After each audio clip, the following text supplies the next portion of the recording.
grabar, nada más vamos a comentar algunas cosas. Bueno, yo quería mostrarles aquí esta foto, que de hecho sí es una foto de Emineter. Y bueno, viene a colación, de hecho ya la puse también en el aula virtual, porque ella es la que, bueno, no sé si ya la conocían, si ya habían visto fotos de ella, si ya sabían quién era Emineter, en qué siglo vivió, en qué época vivió, etcétera. No sé si la conocían. Primero les pregunto nada más por curiosidad. No, no, yo no la conocía nada más. En algún momento cuando mencionó el nombre, me sonó a que, bueno, no sé si habían, no sé si son, bueno, era una estructura algebraica que le llamaban, no sé si son grupos o que meterianos o algo así, ¿no? O qué son, pero As- no, nada más hasta ahí. Ok. Los demás, Yo sí, bueno, también la mencionó en clase, ¿no? ajá. Ah, sí, el trimestre pasado. Muy bien. Sí, sí, sí, creo que sí, la No, mencioné. profe, este trimestre también. Ah, este trimestre. Sí, Ok, sí, Sí. sí. Sí. En algún momento la mencionamos, sí. Y Diego, no sé si la habías sí, conocido. sí, sí, Muy bien. sí, en algún punto sí bueno, había visto imágenes de ella. Bueno, sí, podríamos decir que la contribución de Minetter al álgebra, lo que llamamos álgebra moderna, es tan importante como la contribución que hizo Galois, que ya les he comentado de eso.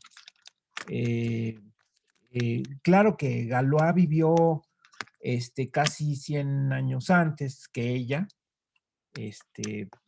principios del siglo XIX. Ella nació a fines del siglo XIX. Esta foto debe ser como de 1910 o 15, no sé, algo así.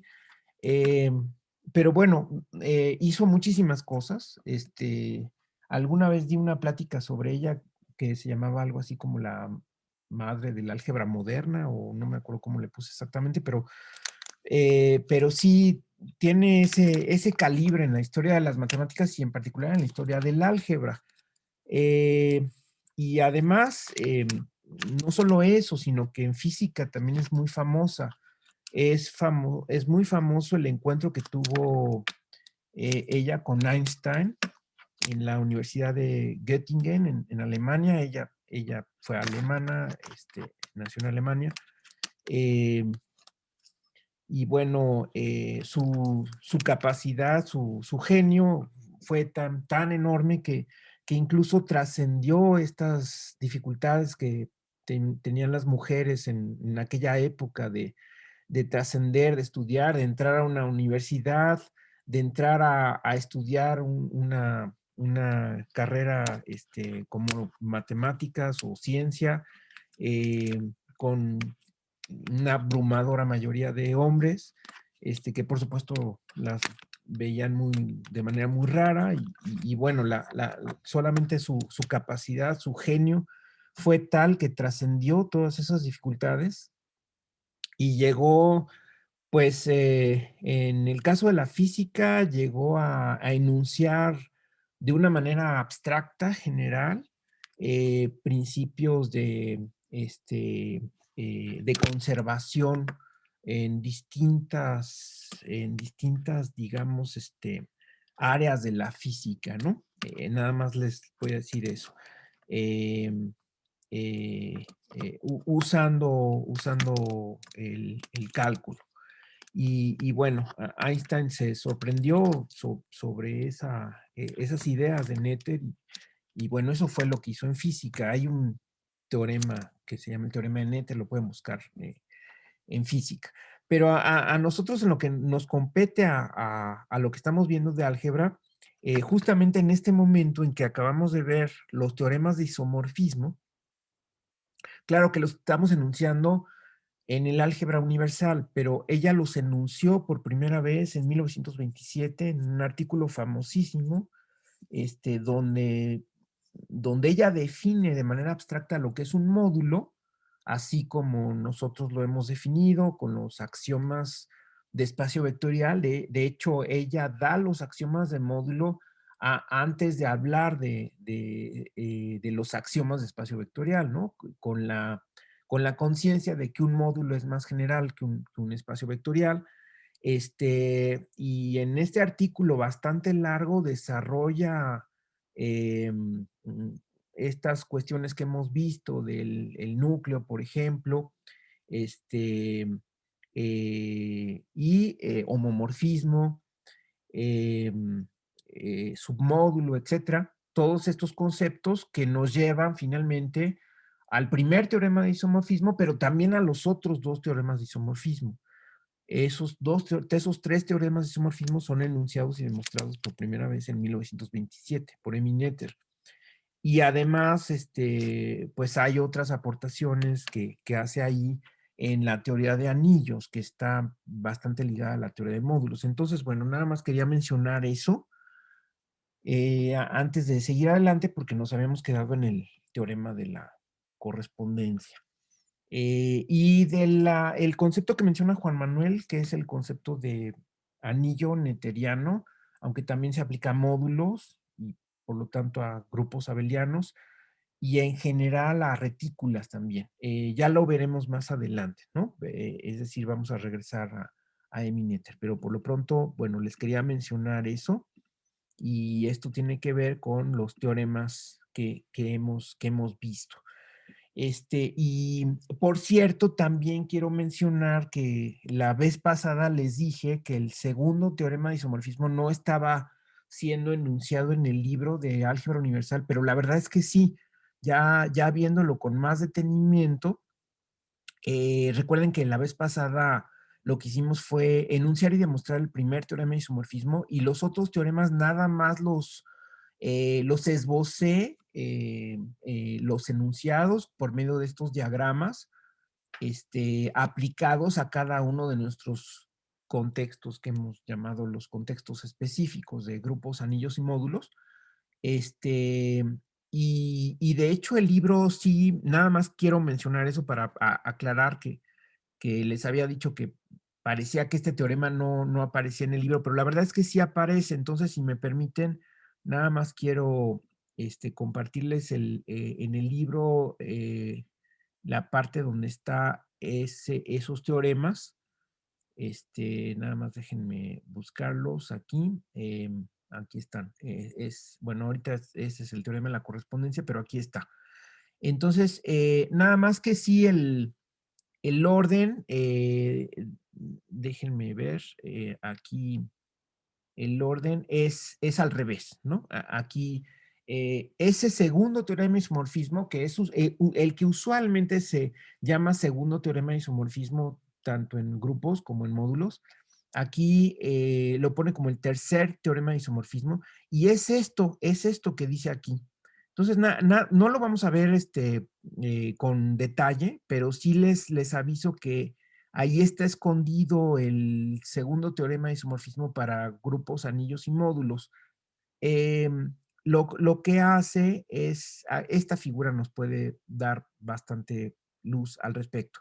Entonces, fíjense, lo que habíamos comentado es que sería difícil comparar un subuniverso con una congruencia, ¿verdad? Que es justamente lo que pasa en los segundos teoremas de isomorfismo, que recuerden ustedes que se combinan un subgrupo cualquiera con un subgrupo normal, en el caso de grupos, y se combina un subanillo con un ideal, en el caso de anillos. Y en el caso de módulos no hay problema porque las congruencias coinciden, entre comillas, con los submódulos. Pero teníamos, digamos, ese aparente obstáculo, ¿verdad? Entonces, lo que se hace, sí, es cierto. Aquí, por ejemplo, en este diagrama, nada más concéntrense en el diagrama, fíjense cómo, bueno, aquí estoy señalando, el cuadro externo representa un álgebra sobre la que trabajamos, digamos, con su universo. En el caso de grupos le habíamos llamado G, en el caso de anillos le habíamos llamado A. Ese es el álgebra. Y luego consideren un subuniverso que sería B, esta es el cuadrado que está adentro.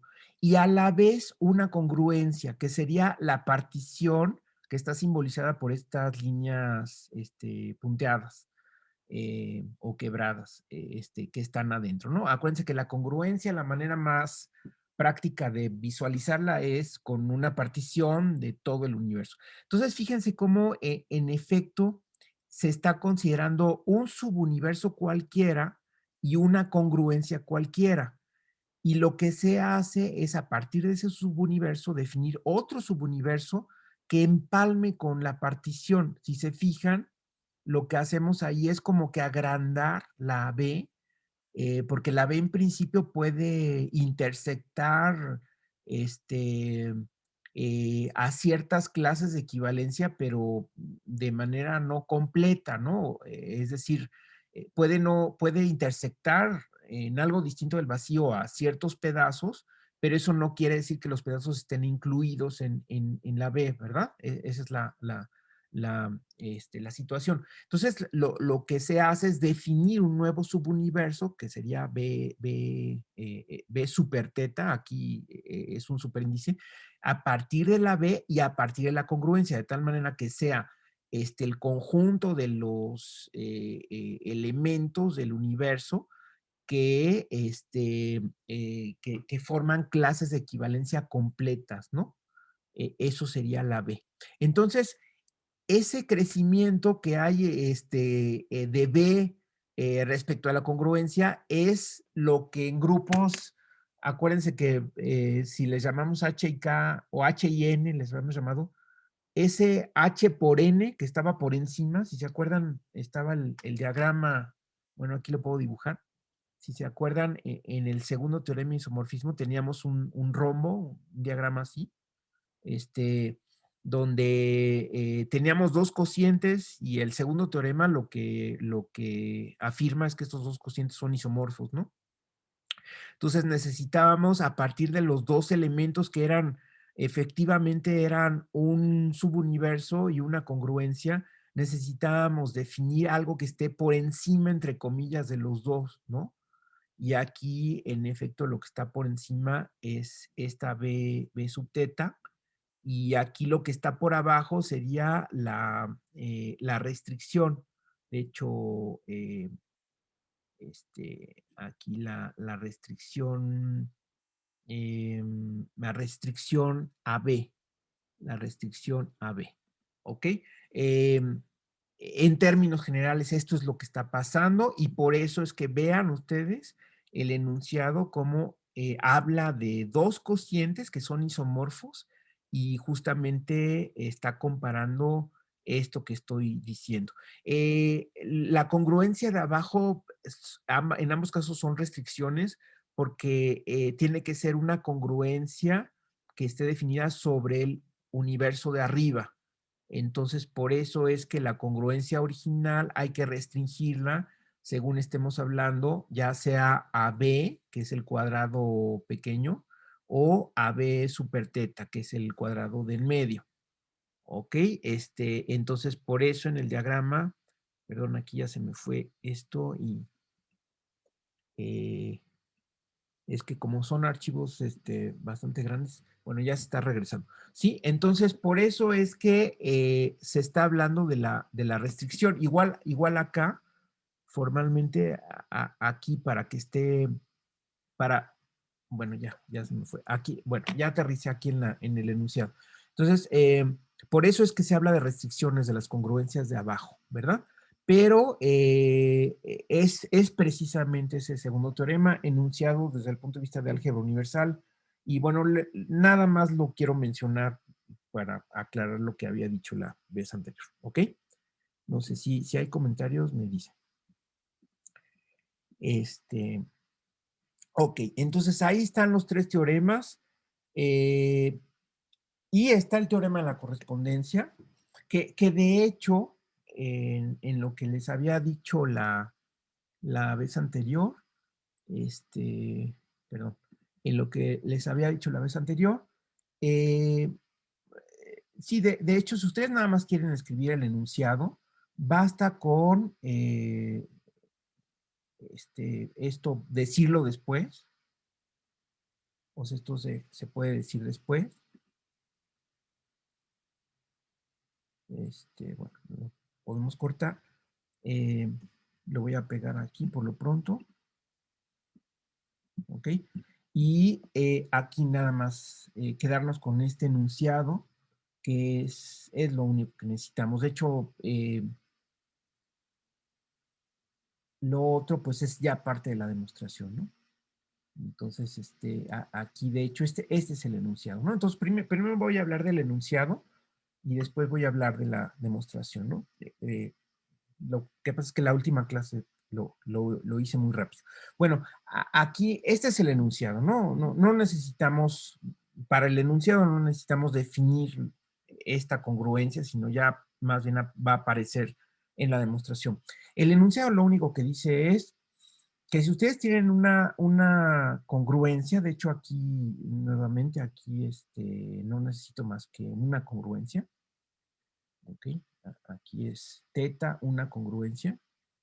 Es decir, esto lo puedo simplemente escribir así, ¿verdad? Teta en el conjunto de congruencias de A. Entonces hay un isomorfismo de retículas. ¿Qué cosa? Lo que sí tengo que explicar es qué cosa es este intervalo, ¿no? Intervalo. Bueno, este intervalo, en un copo cualquiera, en un copo, ¿no? O sea, si yo tengo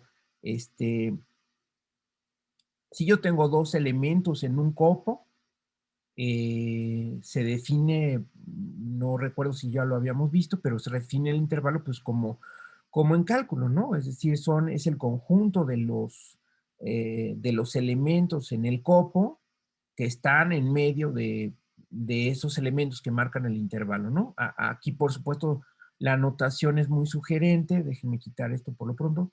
La notación es muy sugerente porque pues es la misma notación de cálculo, de intervalo cerrado. ¿Por qué cerrado? Pues porque aquí estoy tomando un orden parcial que es, por supuesto, reflexivo y por lo tanto pues, tengo que tomar en cuenta el menor o igual, ¿no? Entonces sí tengo que tomar en cuenta la posibilidad de que los elementos que se comparan pues, sean iguales. Entonces, por eso es que el intervalo en un copo cualquiera pues, se define como los elementos que están en medio de los otros dos, ¿no? O sea, eso es bastante natural esa definición. Por lo tanto, entonces aquí estoy hablando de un intervalo, o sea, esto es en general, esto que puse aquí es la definición de intervalo en un copo, que ustedes la pueden considerar independientemente de la situación, ¿no? Pero también, noten ustedes que este intervalo que estoy considerando aquí, es parte del conjunto de congruencias sobre A. ¿Ok?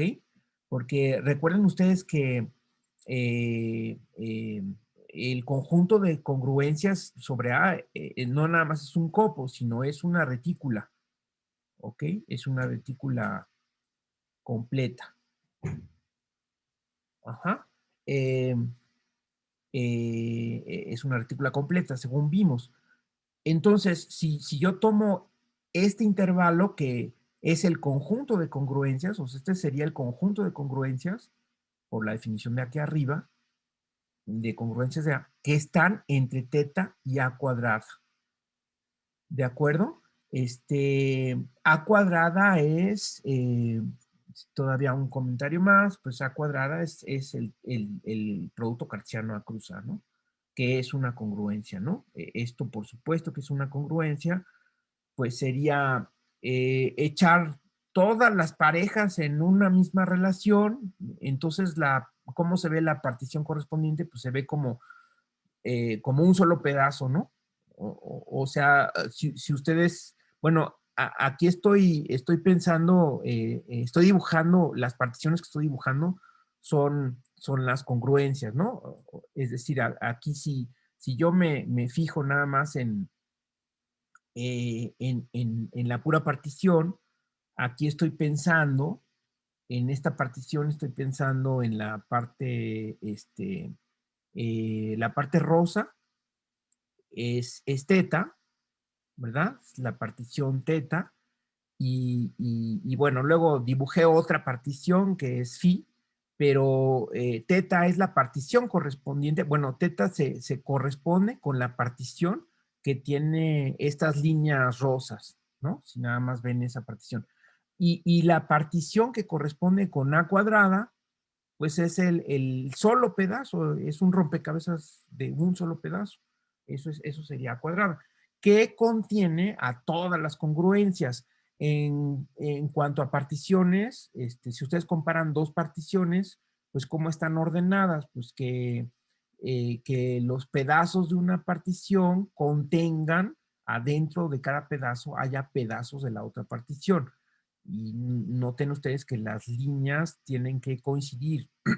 No pasa como en el diagrama que vimos hace rato en el libro, donde las particiones, los pedazos se intersectan no completamente, ¿no? O sea, cuando una partición contiene a otra, lo que quiere decir es que cada pedazo de la primera contiene completamente a pedazos de la segunda, ¿no? En eso se traduce, pero eso sí lo ven del lado de las particiones. Del lado de las relaciones, pues es una contención normal, ¿no? Es decir, que una congruencia esté contenida en otra es simplemente que si dos elementos están relacionados respecto a la primera, entonces están relacionados respecto a la segunda, ¿no? O sea que si una pareja está en la primera, pues entonces está en la segunda, ¿verdad? Es exactamente lo mismo. Entonces, eso nada más para comentar lo que significa este intervalo, ¿verdad? Este intervalo que está aquí. Eh, como digo, todo esto que dibujé aquí, más bien tiene que ver con la demostración. Entonces, déjenme pasarlo también para la otra. Y aprovecho para reducirlo un poquito. Aquí está. Entonces, lo que dice el isomorfismo es que si ustedes dibujan la retícula, fíjense, aquí voy a dibujar la retícula de congruencias de A, ¿ok? Es decir, aquí está el diagrama de Hasse de las congruencias de A. Hasta arriba está A cuadrada y por aquí está teta, ¿sí? Y entonces el intervalo se va a dibujar como esta luneta donde aquí está teta en el límite inferior y está la total, que es A cuadrada en el límite superior, y aquí pues hay un montón de congruencias de A. ¿De acuerdo? Por ejemplo, aquí abajo, ¿cuál estaría? ¿Cuál sería la congruencia que tengo aquí abajo? Es la menor congruencia. ¿Cuál? La vacía. No, no, porque fíjate, una congruencia tiene que ser de equivalencia, ¿verdad? Y si es de equivalencia, al menos tienen que estar que parejas. Ah, perdón, es la diagonal. Exactamente, la diagonal, la que hemos denotado como delta subíndice A. Esa es la menor congruencia, ¿ok? Acuérdense que también pueden ustedes echar mano del diagrama, del diagrama de ubicar las relaciones como si fueran regiones. Entonces, la menor congruencia es esta línea. La mayor, pues, es todo el plano, cartesiano, digamos, si lo dibujamos ahí, ¿no? Y teta, pues es alguna congruencia que está en medio y de ahí en adelante vamos a tomar las congruencias. Y por otro lado, podemos hacer el dibujo de las congruencias del álgebra cociente respecto a esta congruencia. Bueno, lo que dice el teorema de correspondencia es que estas dos retículas son isomorfas, ¿no? Esta y esta son isomorfas. Hay un isomorfismo entre esas retículas, ¿no? Eso es lo que dice el teorema de la correspondencia, ¿de acuerdo? Ok, y entonces, bueno, ya se me acabó el tiempo, pero bueno, valió la pena porque estuvimos comentando cosas de la tarea, pero la demostración sería, entonces, se define una función. Es decir, hay que definir una función que vaya, le podemos llamar phi, que vaya del intervalo entre teta y la total, y que caiga en las congruencias de la retícula cociente, ¿no? Y entonces, justamente, se define esta función de tal forma que para cualquier phi que esté en el intervalo, vamos a definir lo que vamos a llamar como este cociente, que es una notación y que estamos definiendo aquí abajo. ¿Ok? Sí se entiende. Esto es lo que estamos definiendo aquí abajo. Es decir, aquí donde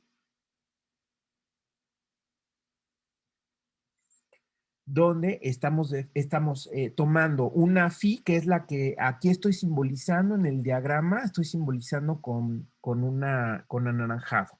Es la partición anaranjada, digamos, que contiene a la partición rosa, si se fijan aquí, ¿verdad? Entonces, luego en el álgebra cociente, estoy definiendo esa partición que correspondería a la que está en el álgebra original y que le llamo phi cociente teta. ¿Cómo está constituida phi cociente teta? Pues con parejas ordenadas de elementos del álgebra cociente, de tal manera que los representantes están relacionados respecto a la phi. ¿Ok? Entonces, eso es una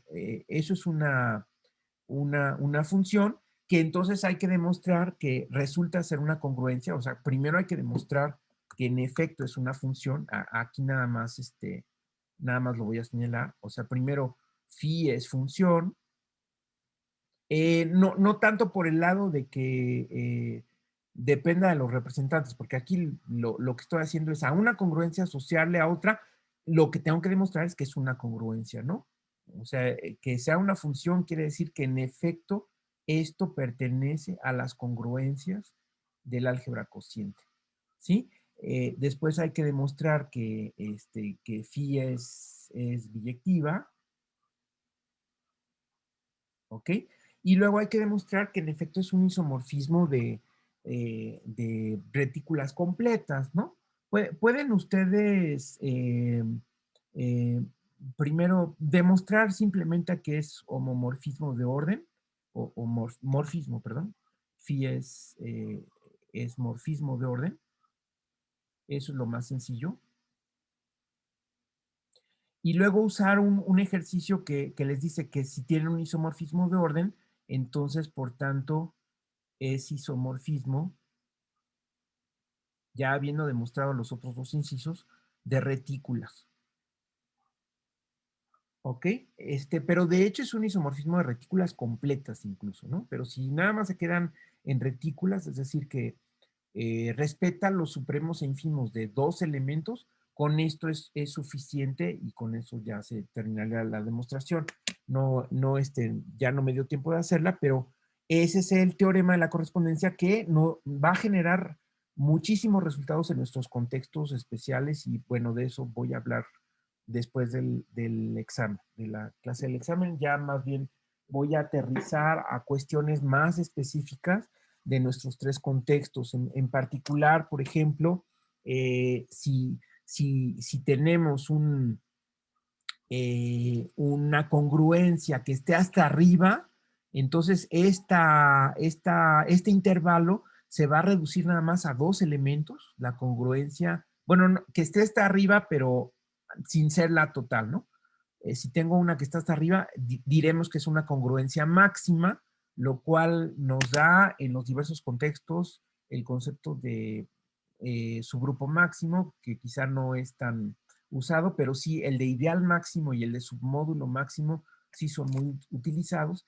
Y el teorema de la correspondencia lo que me diría es que si en el álgebra original tengo una congruencia máxima, entonces el álgebra cociente nada más tiene dos elementos. Es decir, resulta ser trivial en ese sentido, que nada más tiene el puntito de abajo y el puntito de arriba, lo cual nos conduce a los objetos simples, como pueden ser un grupo simple o un anillo simple o un módulo simple. Entonces, de eso voy a hablar después del examen. Recuerden que el examen se los voy a mandar a las 11. Lo voy a poner en el aula virtual, esa sería la idea.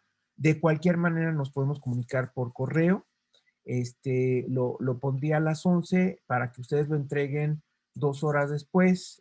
Todavía no sé cuántas preguntas, pero voy a calcular de tal manera que no salga muy largo y que tengan ustedes 2 horas para entregar sus resultados a la 1 más tardar. ¿De acuerdo? Esa sería la idea. ¿Comentarios? No, bueno, de mi parte no, profe. Está todo bien, gracias. Bueno, cualquier cosa, por favor, escríbanme. En el fin de semana voy a revisar el correo. Y el lunes voy a estar pendiente. No, ya no me voy a conectar, porque además voy a ir a la UAM, bueno, a conectar mi computadora y a ver cómo están las cosas por allá. El lunes, entonces nada más a las 11 les voy a mandar el archivo, bueno, al aula virtual, lo voy a subir al aula virtual. Cualquier problema que haya, nos escribimos por correo y ya espero sus respuestas. Pues las pueden subir ahí mismo en el aula virtual a la 1 más tarde. Y bueno, pues que tengan buen fin de semana y nos vemos la próxima semana. Sí. Gracias, profe. Muchas Sí, hasta luego. Adiós.